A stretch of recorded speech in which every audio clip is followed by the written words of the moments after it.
नमस्कार मित्रांनो. आज आपण राज्यातील सरकारी कर्मचाऱ्यांसाठी वेतनासंबंधी एक महत्त्वाची आणि सध्या चर्चेत असलेली अपडेट जाणून घेणार आहोत.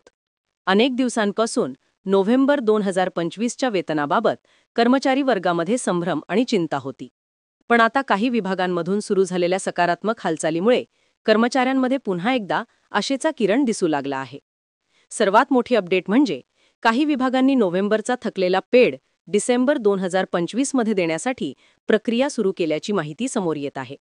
विशेषतः MSRTCमध्ये अशा हालचाली अधिकृत स्तरावर दिसतात, ज्यामध्ये नोव्हेंबर 2025च्या पगाराचे डिसेंबर महिन्यात वितरण करण्याची कार्यवाही सुरू झाल्याचे सांगण्यात आले आहे.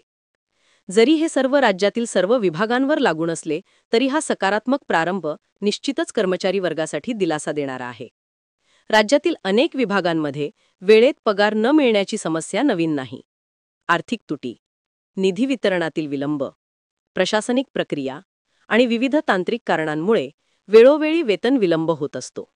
या पार्श्वभूमीवर नोव्हेंबरचा पगार वेळेत न मिळाल्यामुळे अनेक कर्मचारी अडचणीत होते.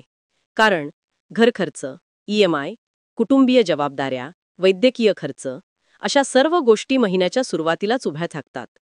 त्यामुळेच पगार कधी मिळणार हा प्रश्न प्रत्येक कर्मचाऱ्याच्या मनात सलग निर्माण होत होता. पण आता डिसेंबरमध्ये प्रक्रिया सुरू झाल्यामुळे परिस्थिती काही प्रमाणात सुधारताना दिसते.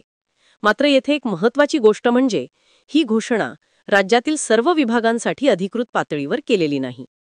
काही निवडक विभागांकडूनच माहिती पुष्टी झाली आहे. त्यामुळे सर्व कर्मचाऱ्यांनी आपल्या विभागाकडून येणाऱ्या अधिकृत नोटीसवर लक्ष ठेवणे अत्यंत आवश्यक आहे. दुसरीकडे कर्मचारी संघटना आणि विविध युनियन सतत शासनाकडून वेतन, भत्ते आणि प्रलंबित देयकांसाठी पाठपुरावा करत आहेत.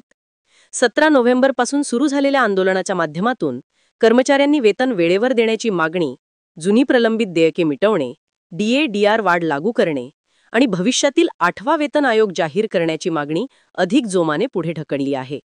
या आंदोलनामुळे सरकारवर दबाव वाढला आहे आणि त्यामुळे वेतन वितरणाची प्रक्रिया काही विभागात गतीने सुरू झाली असल्याची शक्यता वर्तवली जाते. जसेच आर्थिक विभागाकडून निधी वाटप होते तसेच इतर विभागांचेही वेतन डिसेंबरमध्ये क्रेडिट होण्याची शक्यता वाढते. त्यामुळे कर्मचारी वर्गाने संयम ठेवत पण सतत अपडेट्सवर लक्ष ठेवणे महत्त्वाचे आहे. येत्या काळात काय अपेक्षा ठेवावी तर सर्वात आधी आपल्या विभागाने जारी केलेले पगार स्लिप, निधी प्राप्ती नोटीस किंवा वेतन वितरणासंबंधीचा मेमो नियमित तपासत रहा. शासनाच्या वेबसाईट्स व आर्थिक विभागाच्या सूचनांवर लक्ष ठेवा. जर एखाद्या विभागात आधीच नोव्हेंबरचा पेड प्रोसेस झाला असेल तर इतर विभागांमध्येही पुढील काही दिवसात प्रक्रिया सुरू होण्याची शक्यता अधिक आहे. डिसेंबर हा पगार वितरणासाठी महत्त्वाचा महिना असल्याने अनेकदा मागील महिन्यातील थकल्यापेक्षा चालू महिन्याचे वेतन एकत्रित स्वरूपात मिळण्याचे उदाहरणही दिसते. त्यामुळे ही शक्यताही नाकारता येत नाही की काही कर्मचाऱ्यांना नोव्हेंबर आणि डिसेंबरचा पगार एकत्र किंवा काही दिवसांच्या अंतराने मिळू शकतो. तसेच आगामी काळात महाबाई भत्ता वाढ, भत्ते पुनर्संस्थापित करणे किंवा नवीन भत्ते लागू करणे या संदर्भातही काही निर्णय येऊ शकतात. शासन आर्थिकदृष्ट्या जास्त सक्षम झाल्यास आणि कर्मचारी आंदोलनाचा दबाव कायम राहिल्यास सकारात्मक निर्णयांची शक्यता अधिक आहे.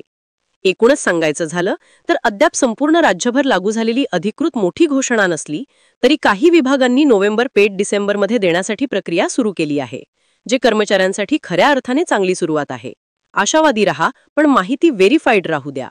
कोणतीही अफवा, अपुष्ट बातमी किंवा सोशल मीडियावरील चुकीची माहिती यावर विश्वास ठेवू नका.